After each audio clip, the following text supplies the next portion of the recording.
The cabinet for this rotary Kenmore has been rewired and should be safe now.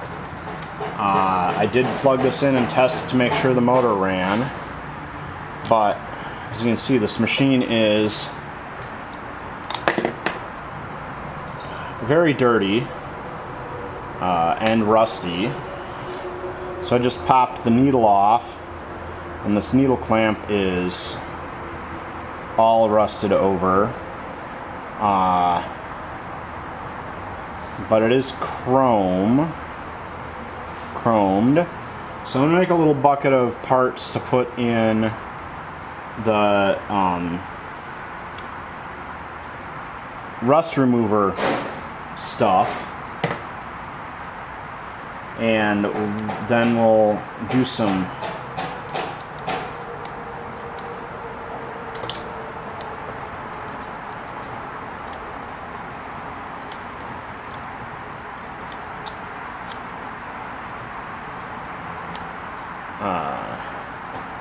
other wiping. And oh, good. It appears these lock knobs just come off of here, so that's good news. I can clean these indicator dials real good. I'm gonna wipe this all off, but I won't have to worry about the plastic knob here getting attacked by anything while I'm scrubbing and wiping the rest of the machine down. So we'll do that.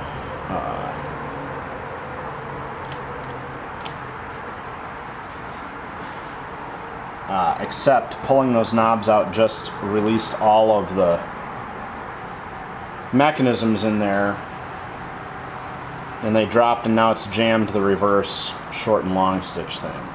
I still don't regret this decision to take these out for cleaning, but now we'll have to figure out how to get them back in. Oh well. The beautiful cap on the end of this machine is losing a lot of finish, so I'm going to take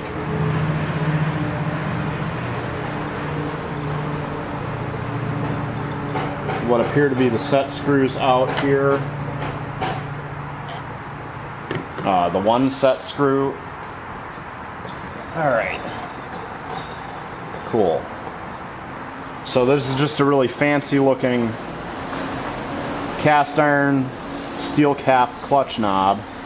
Unfortunately, it's completely trashed around the edge here, so I think I'm gonna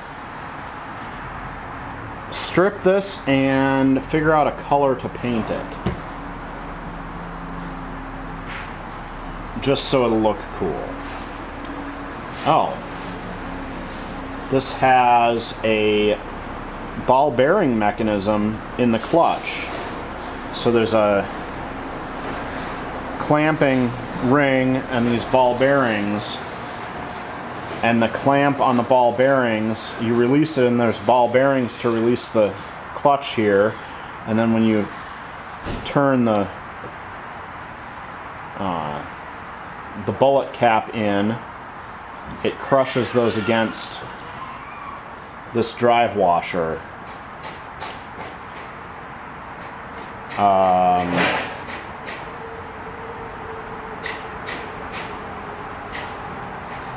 I'm guessing, yeah, well, we'll scrub all this off, and then there's a big nut, bolt and nut on the end here. Not sure what that holds in, if anything, but since we're cleaning everything, we'll have to scrub the edge of this wheel and see. This is cast iron, it appears, and I'll figure out what the edge looks like and how it was polished.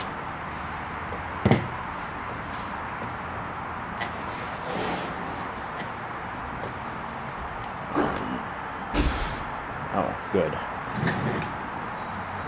This bobbin winding mechanism just has 2 screws holding it in place, so we can get that off easily.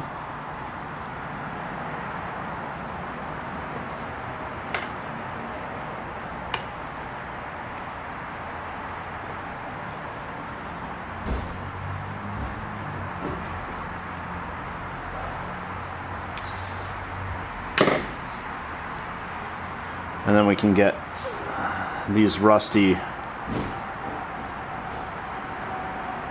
parts cleaned and soaked. Now this bobbin mechanism is all riveted together though, so there is no disassembling this further. The drive tire on here is shot though, so we'll peel that off. And then we'll see what we can do about this.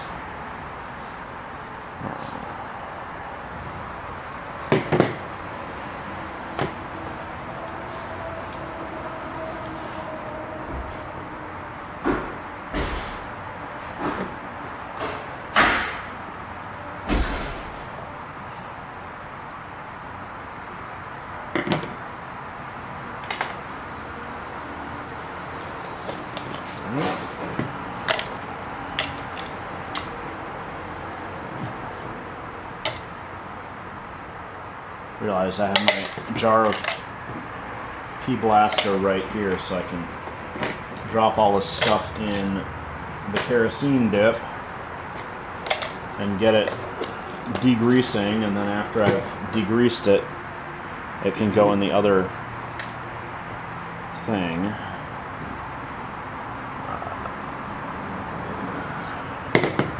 Drive tire, very well worn. This machine was heavily used at one point, but it's rock hard now, so we'll replace that drive tire.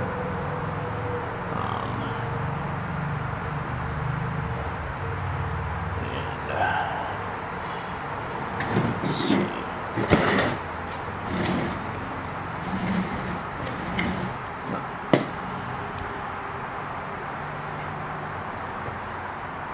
This panel can come off, so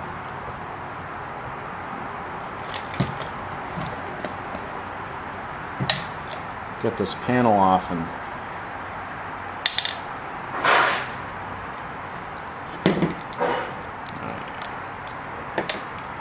here's our length blocks, and this is the one that fell to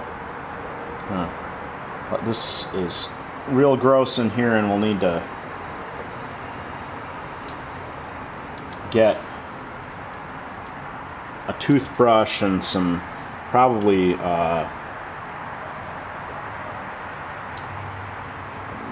PBlaster and stuff in there and scrub around to get the lint out of here before we oil it. This is a Bakelite panel here, so we'll wipe this off real carefully and then maybe redo the lettering, but first we'll have to wipe that and wash it off.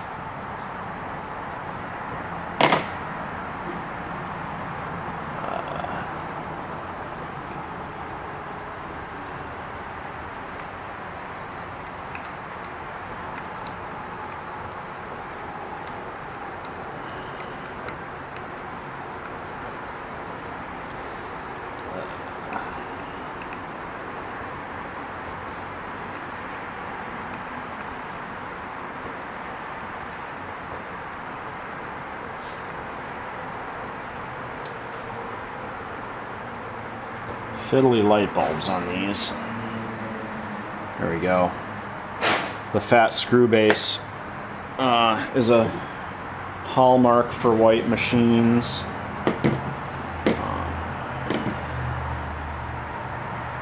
Okay. Well, I think because I can, I'm just going to pop the whole head off of this.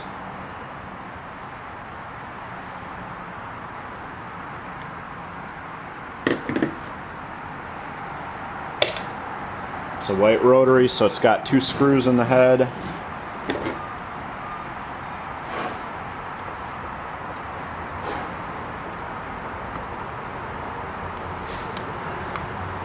The old style has the two screws, one in the top and bottom, both on the back side here, but then when they came up with this cool new design, they put one of the screws on the outside.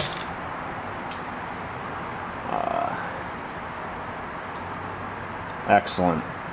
So be able to scrub this all out real thoroughly in there.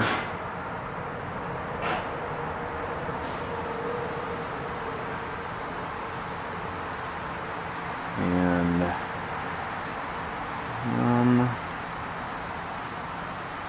some of these plastic knobs were put on there semi-permanently.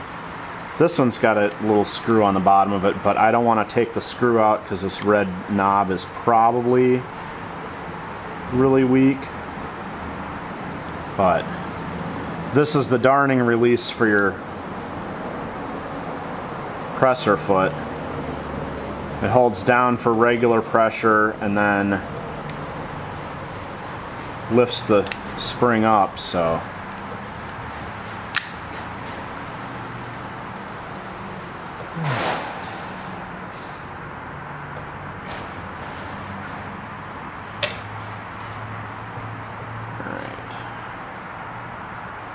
thread cutter on there. I think white was an early machine with a thread cutter on it, but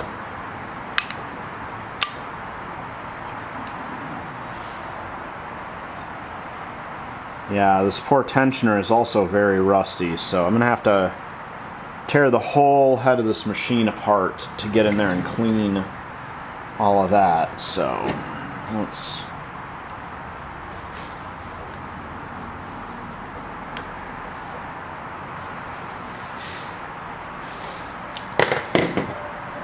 presser foot lift,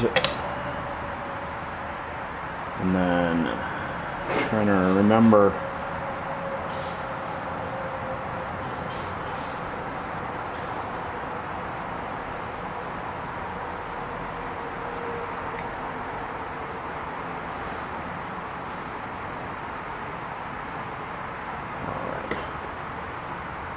okay, here's our set screw on our needle bar height.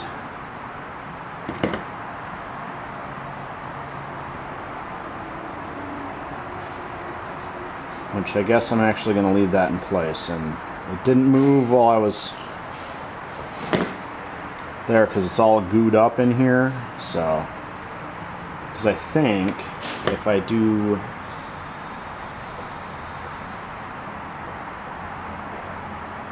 this screw,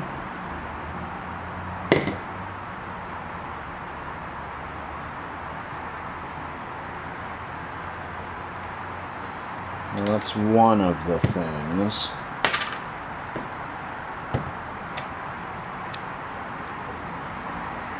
It's the other thing that holds this darn piece in place.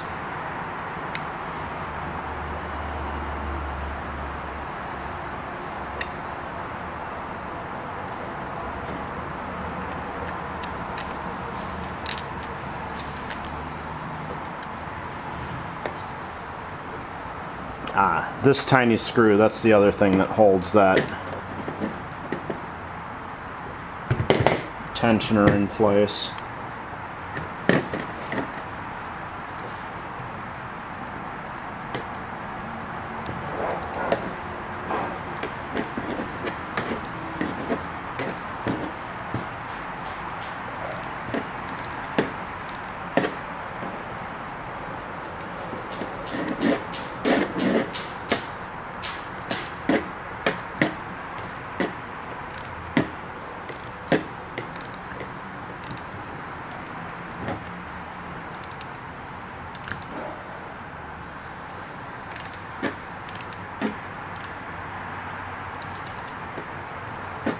Light style rotary machines make a beautiful straight stitch, but their tensioner is so different from the Singer style, round style tensioners and class 15 tensioners that everybody made for their other machines that it's hard to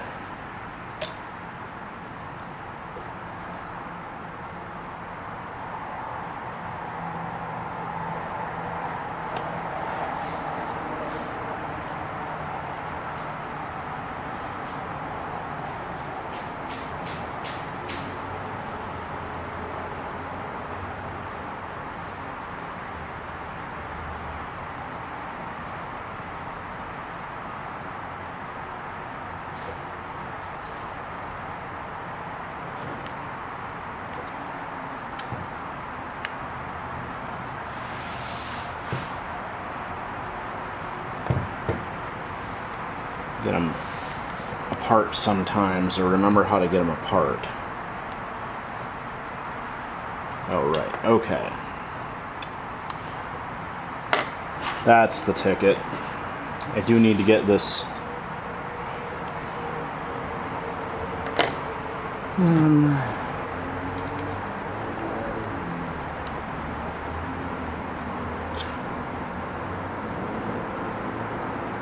I do have to take the needle bar out to get the tensioner off this one.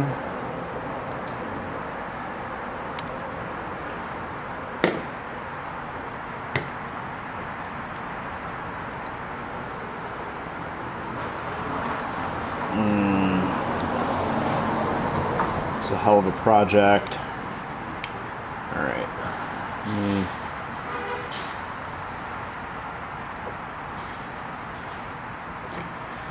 Sorry.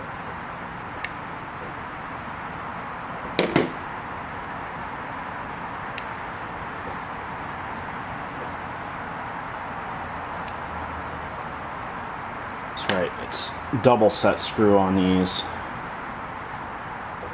Now that we've got all the set screws out, I'm going to get some oil and a torch and get this presser bar or needle bar out.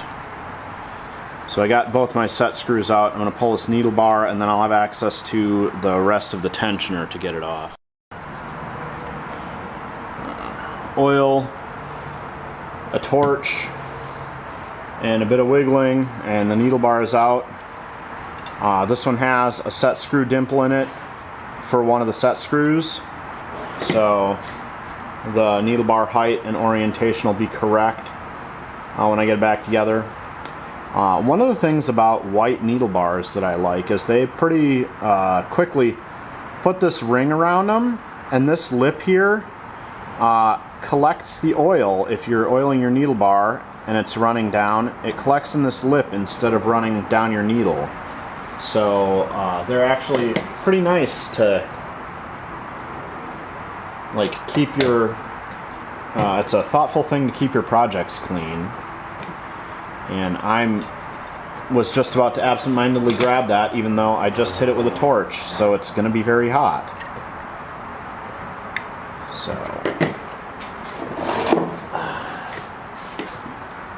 now with that needle bar out of the way, we can get this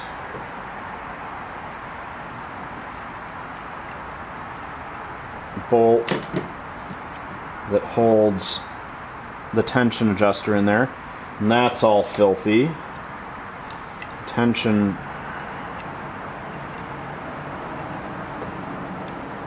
and this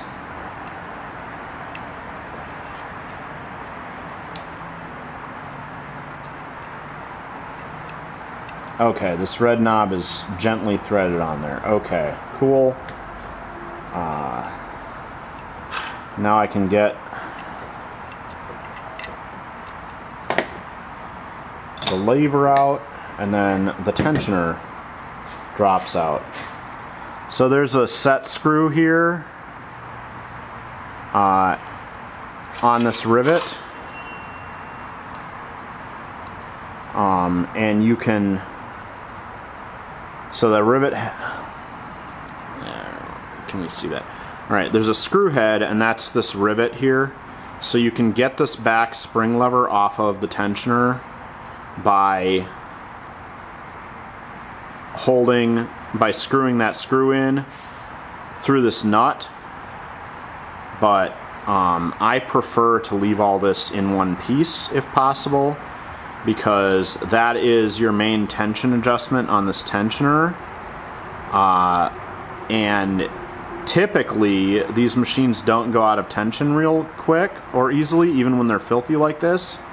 So if you clean it, keep this adjustment the same, and then reassemble it without adjusting this nut, you will have really good tension luck. It's very rare that I've come across a machine with tension issues so bad I needed to adjust that.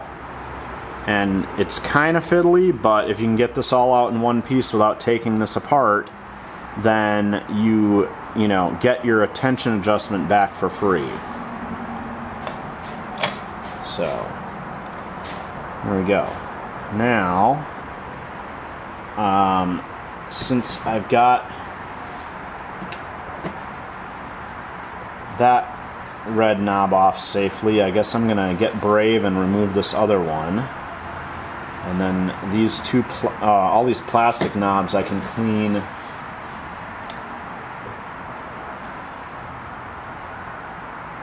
gently with something.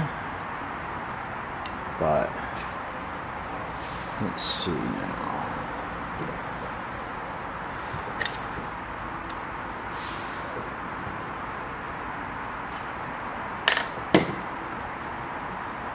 There's our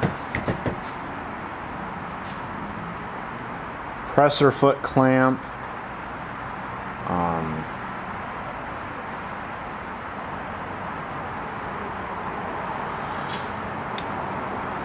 Could take the screw off the end, but I'm not going to do that. It's not a big deal. Set screw holds it on the end here, and then pop the thread cutter off the back of the presser bar here.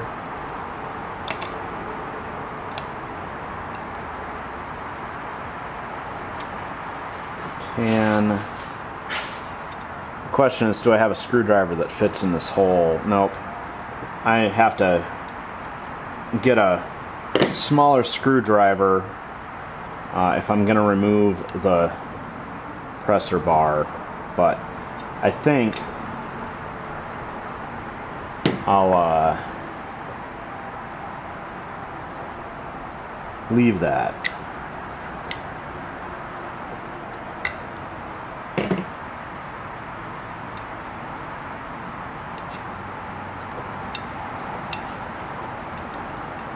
Get some, oh, okay. There's a screw spot on the top here for adjusting the tension.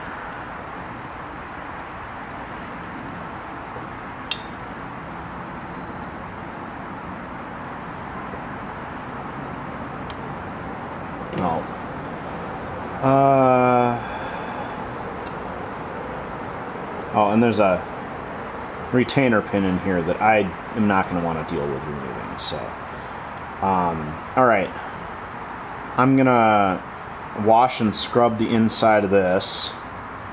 The bottom of this scale is pinned in place, so I can take this top screw out, because that screw holds this cover for that. But I'll just have to scrub the inside of this with a toothbrush and oil and stuff, and I'll probably get the Dremel with a polishing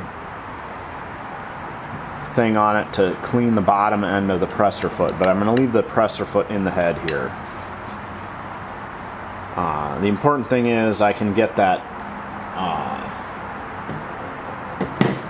tensioner cleaned up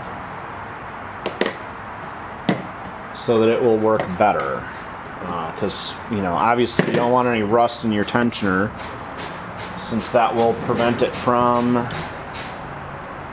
working properly. You know. All right.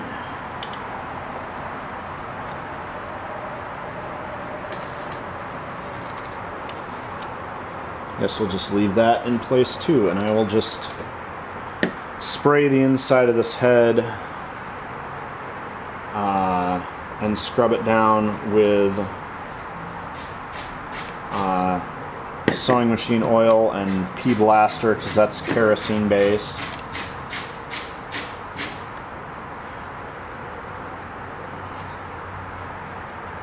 We have our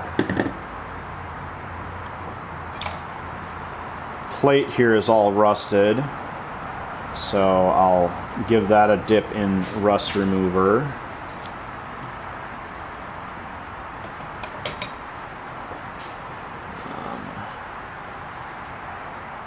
Okay. I'll definitely have to clean the bobbin area here. One thing about white rotaries is the hook drive pins here. A lot of people do not clean these thoroughly enough.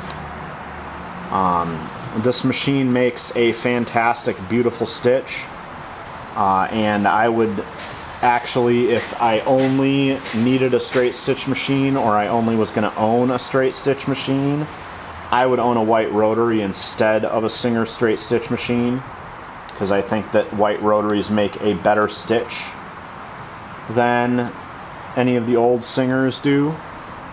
But the key to that is you have to keep them clean, because that friction drive is not forgiving of you being lazy and not cleaning it, which I think is a good thing. Forcing you to keep things clean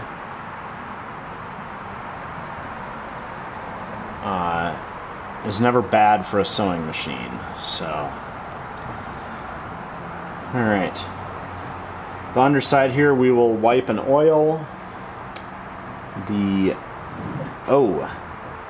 wiring from this block to the light here is all rotted out, so I guess I'll need to take that off. The 3-pin plug in the harness in the cabinet is okay, but this is obviously too crunchy. Let me get that. I guess I'll just pull the whole motor off the back, and then we'll get the light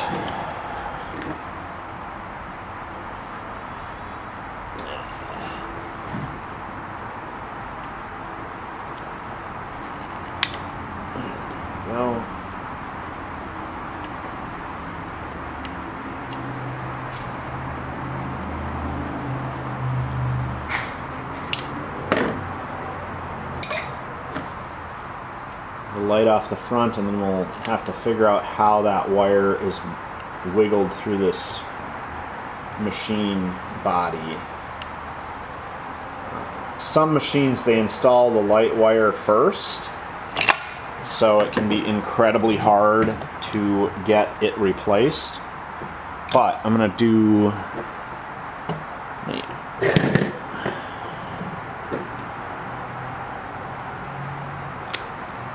cut that crunchy wire off there. We'll be able to just open that up, and since I got the motor off, we'll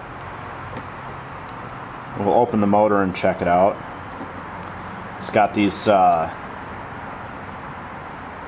grease wicks in there, which are crusty with old grease. So we'll have to, since I touched them, I'll have to do something about that.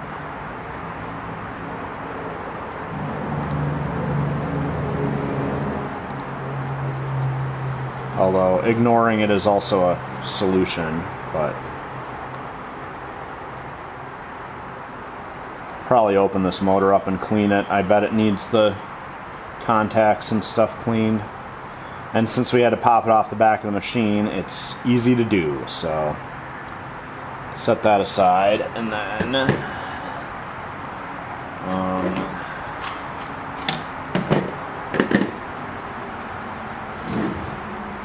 alright, we got a big screw here holding the lamp on, so I'm gonna get a bit of string to tie onto these as a pull string, so that when I pull the lamp off the front, it pulls the string through the body, and then I can use that to pull the fresh cord back through.